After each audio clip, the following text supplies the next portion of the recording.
তুই আমাদের কোম্পানিতে কেন কাজ করতে চাইছিস? ঠিক আছে, কাজ করব না, আমাকে বসিয়ে বসিয়ে মাইনে দিন, তাহলেই হবে।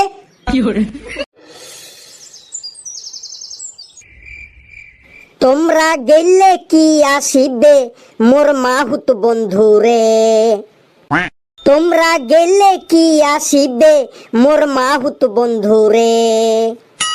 ব্রাদার, ইন্টারভিউ কি শুরু হয়ে গেছে? শুরু তো দূরের কথা, অনেকক্ষণ ধরে দরজা খটখট করছি, এরা দরজাই খুলছে না। দরজা খুলছে না তার মানে 10টা থেকে ইন্টারভিউ নেওয়ার কথা ছিল, এখন 12টা বেজে গেল, এখনো দরজা খুলছে না। দেখি, আমি দেখি ভেতরে কেউ আছেন?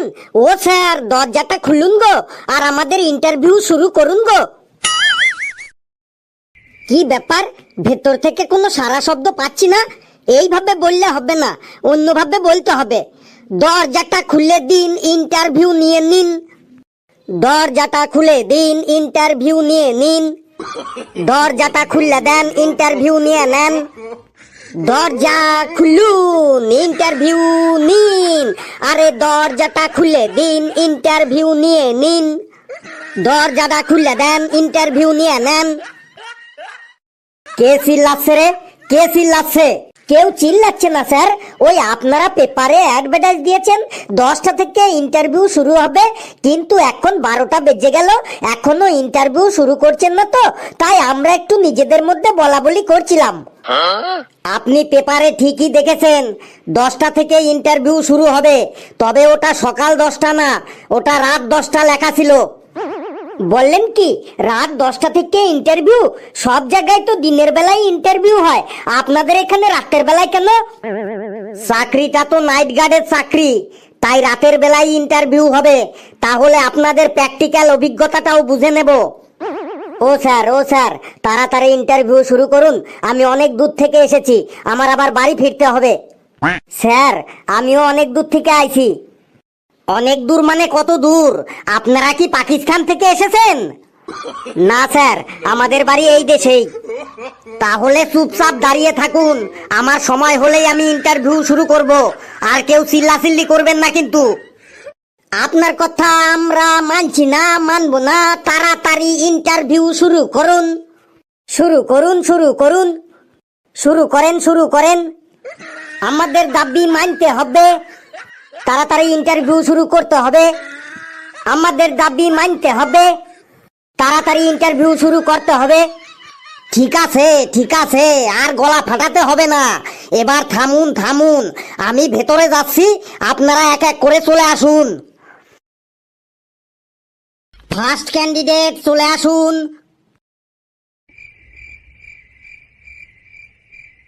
কি হলো, ফার্স্ট ক্যান্ডিডেট চলে আসুন।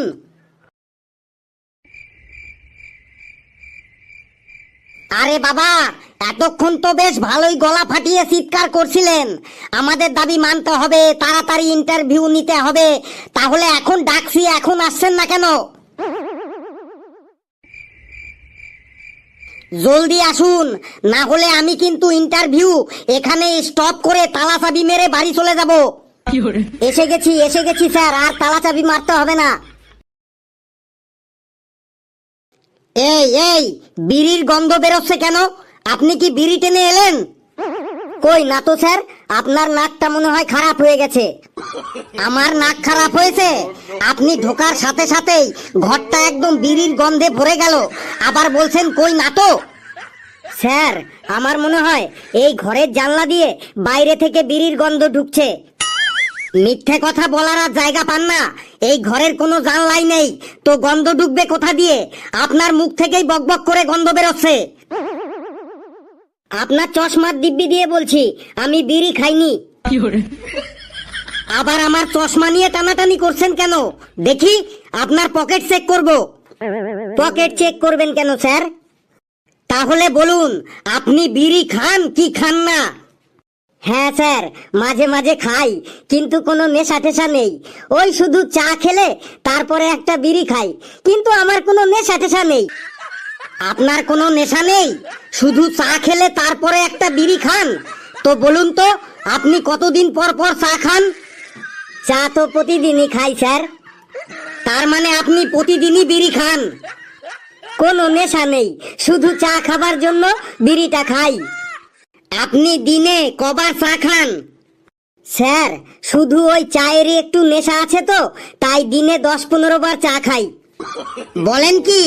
তার মানে আপনি দিনে 10-15 বার বিড়িও খান? বললাম তো, আমার কোনো নেশা টেশা নেই, ওই চাটা খাবার জন্যই বিড়িটা খাই। আমাকে কি আপনি বোকা পেয়েছেন? দিনে 10-15 বার বিড়ি খেয়েও বলছেন আমার কোনো নেশা নেই।